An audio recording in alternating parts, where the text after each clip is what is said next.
പാലക്കാട് അഹല്യ ക്യാമ്പസിലൊരുക്കിയ sculpture park Kerala governor Arif Mohammad Khan ഉദ്ഘാടനം ചെയ്തു.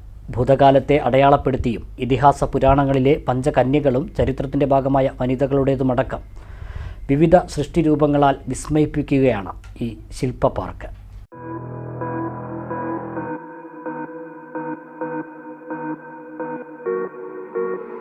പാലക്കാട് അഹല്യ ക്യാമ്പസിനുള്ളിൽ 20 ഏക്കറോളം വരുന്ന കുന്നൻ ചെരുവിൽ വ്യാപിച്ചു കിടക്കുന്നതാണ് സ്ത്രീത്വത്തെ ഉയർത്തിക്കാണിക്കുന്ന ശില്പ പാർക്ക്. രാജ്യത്തിൻ്റെ വിവിധ ഭാഗങ്ങളിൽ നിന്നുള്ള ശില്പികളാണ് 118 ശില്പങ്ങൾ രൂപപ്പെടുത്തിയത്.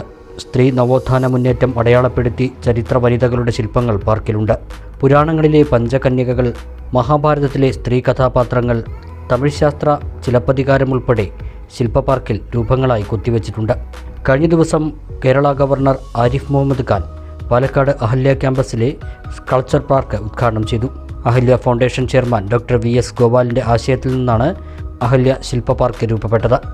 ഇതിൻ്റെ 1ാം ഘട്ട ഉദ്ഘാടനമാണ് ഇപ്പോൾ നടന്നത്. ഏവരെയും വിസ്മയിപ്പിക്കുന്നതാണ് ഈ പാർക്ക്. വരും തലമുറകളിലും ഈ ശില്പ പാർക്ക് പ്രതിധ്വനിക്കും.